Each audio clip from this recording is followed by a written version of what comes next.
So for most of us, we have become accustomed to internet connection.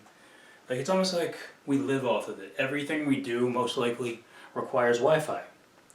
And a strong Wi-Fi password, that the neighbors can't steal. Yeah, just keep it secure. But I couldn't tell you the answer to why they're just a bunch of numbers and letters in sequence like that. Like, why can't they just be, your dog's name or the street you grew up on?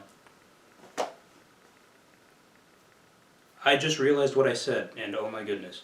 Anyway, let's imagine for a second, there's an outage in the neighborhood, or worse, somebody, not naming names of course, forgot to pay the bill. Like, bro, you had one job. Like, seriously. Maybe these outages in the middle of the year, or at the end of the year because this is December, like maybe these are a good drill for weather emergencies or natural disasters. I mean, like remember when that weather guy interrupted The Bachelor to tell people about some weather emergency, and they just started tweeting into him, "Hey, we want to watch The Bachelor, get off the screen." And then he said, "I'm trying to tell you that you need to get to safety." So everyone who's like, "I want to watch The Bachelor," stop. I'm trying to help you guys out. Yeah, if you're trying to win sweeps week and you're yelling at the national public, I don't think you're gonna get that local weatherman award, sir. But I guess thank you. We boarded our windows up just in time. Yeah. Also, I want to point out that during the last hurricane, I had to walk all the way to a Dollar General just to check my DMs. Which, most of the time they're empty. But you know what? It doesn't hurt to check. You know what I'm saying? Like, somebody could be trying to reach me. And, internet's out. Somebody tries to reach me about a job offer. I don't see it. And then what? They go with the next candidate. And now that I'm thinking about it, why would a job offer show up in your DMs? That's actually pretty sketchy. If you'll excuse me.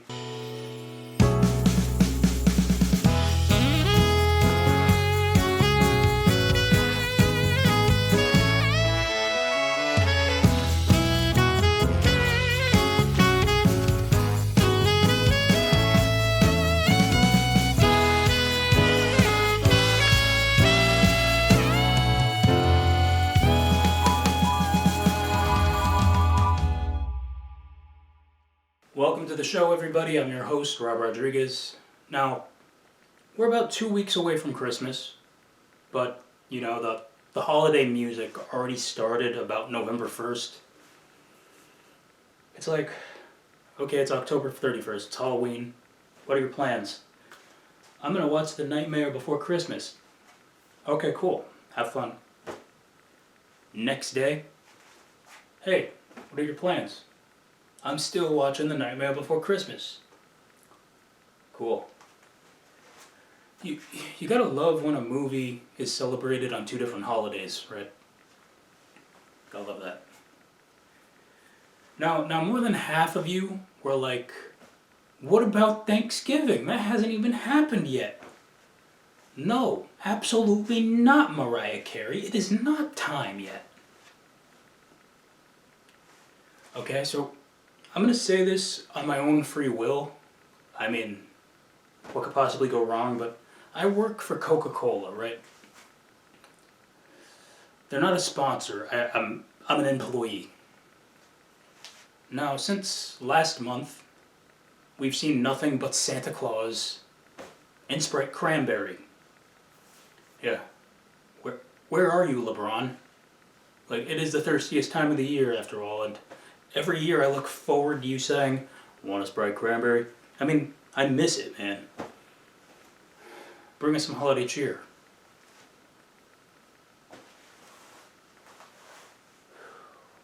I guess the question is, where is everybody's patience level at with hearing holiday music 24/7 for the last 2 months? I mean, if you work retail workers, they must be done. Like, they probably had it up to here. I mean, if they have to hear that Brenda Lee song one more time, they might lose it. I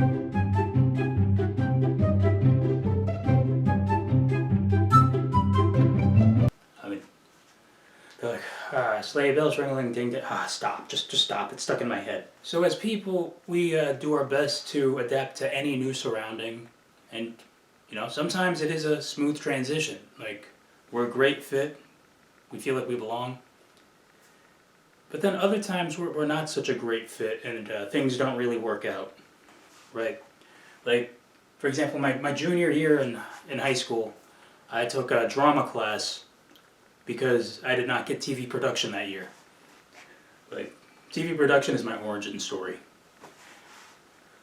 But yeah, like, I was in a class full of students, or thespians, just a bunch of theater kids who just, their blood, sweat, and tears went toward Broadway and playwrights and the school musical. It was like High School Musical, the series in there, okay? And that's just putting it lightly. And, just imagine trying to make a conversation, like for me, the outsider, trying to have a conversation or chime in, right? It's like, oh man, how was everybody's weekend? I mean, what did you do? Oh, me? I watched Grease. How about you? You know me, I saw Hairspray for like the 4th time. This is just an example, they've probably seen it maybe 400 times, but Rob, how about you? What did you do this weekend? Oh, try to fit in. I watched paint dry.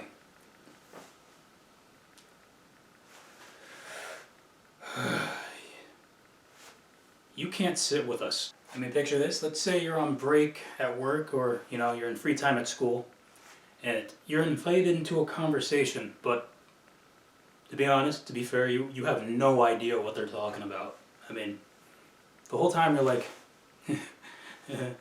yeah, that's great. Please talk about something I know about now. And, I get asked a lot, and we talked about this before. Do you play any video games, or do you watch anime? Because something about me, I think it's my face, just screams Attack on Titan. Well, you know what? I don't, unfortunately, but when I'm dealing with people around my age, this usually saves face. But I do watch Rick and Morty.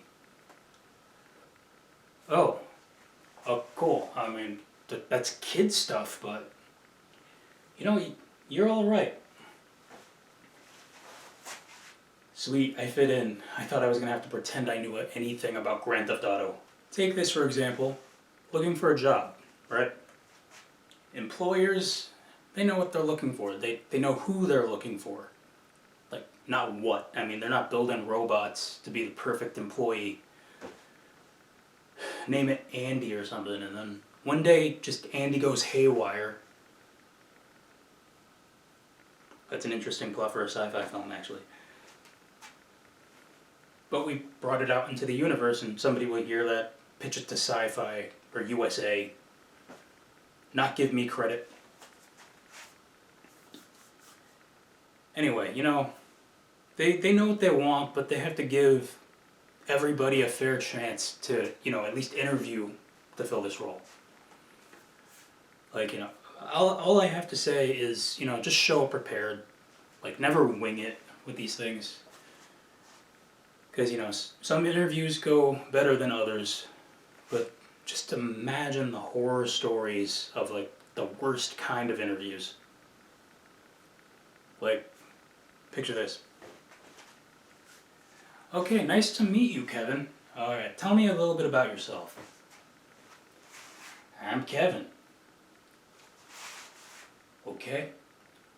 Now, Kevin, I'm looking at your resume here, and under work experience, it just says sure. And under Are You Legally Authorized to Work in the U.S., you wrote, I'm just one person. Who's us? Question mark. And of course I'm reading that verbatim. Is that right, Kevin? Sounds about right. I'm Kevin. You know, last week I covered, being in the know, being with it. It's actually not all the time that I get to plug a different episode, but it's an opportunity for newer viewers to, be informed about other shows on this channel. So that's pretty cool. Actually, can we get one of these while we're at it? Yeah. Thank you.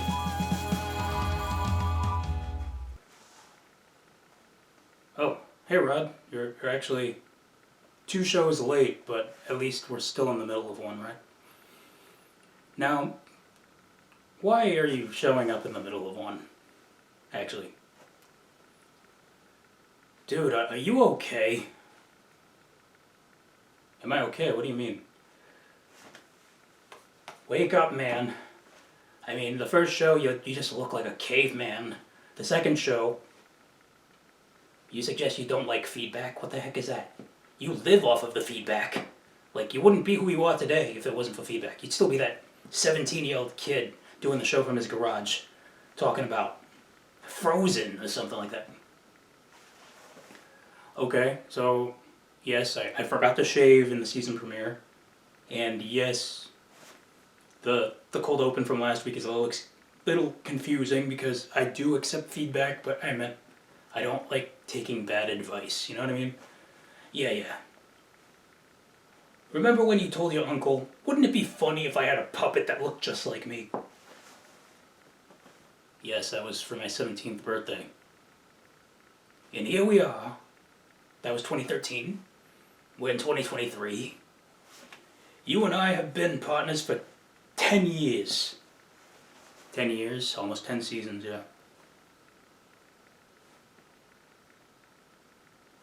Dude,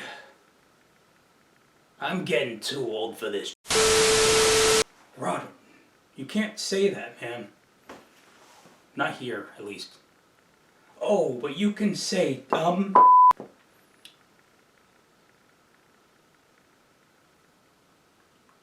Touche. Well, we have a lot of show to fill, so that being said, I'm gonna need a minute.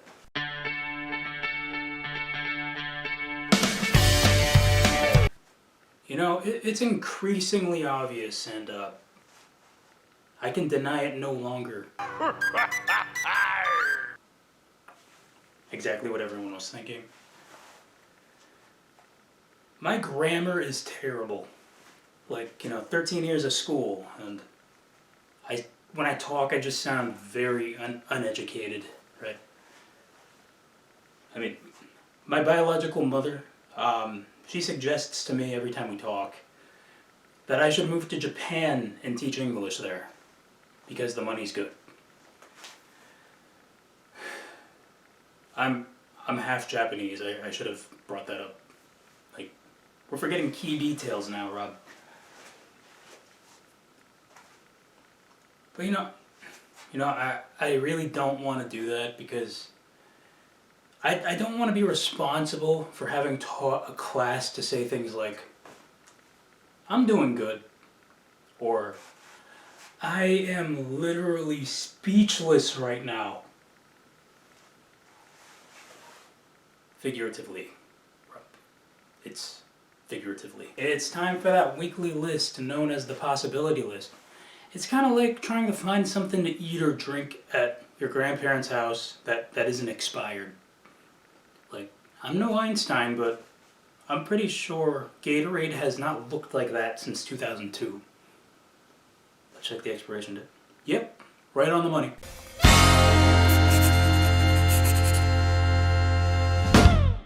Alright, this week's list is titled 7 Rejected Emotions from the Disney film Inside Out. Okay, so recently the trailer for Inside Out 2 came out and introduced a new character, one that we know very well, named Anxiety. Now everybody online has been picking this character apart, trying to dive into some backstory.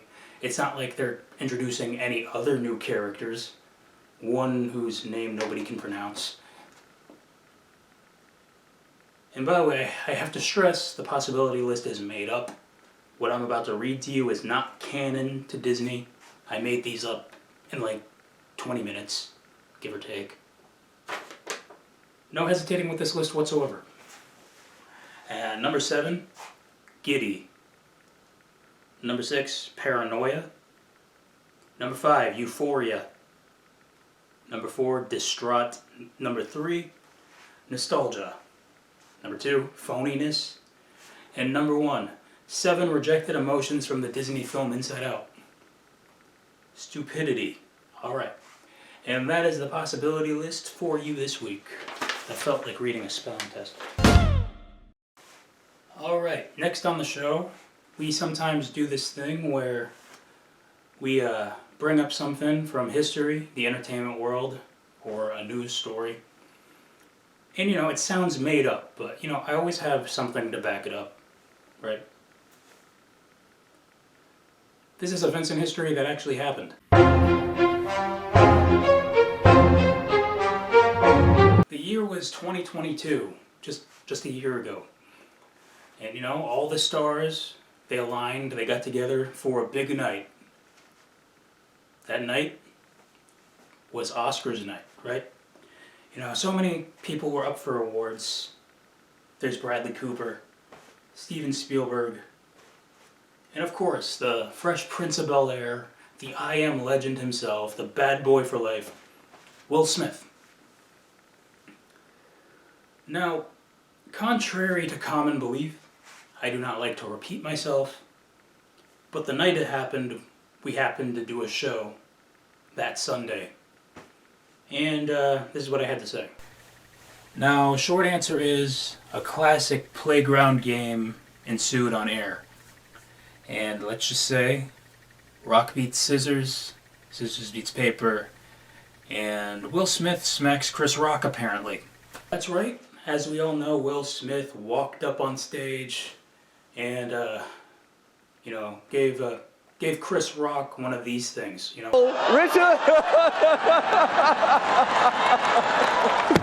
Oh, wow!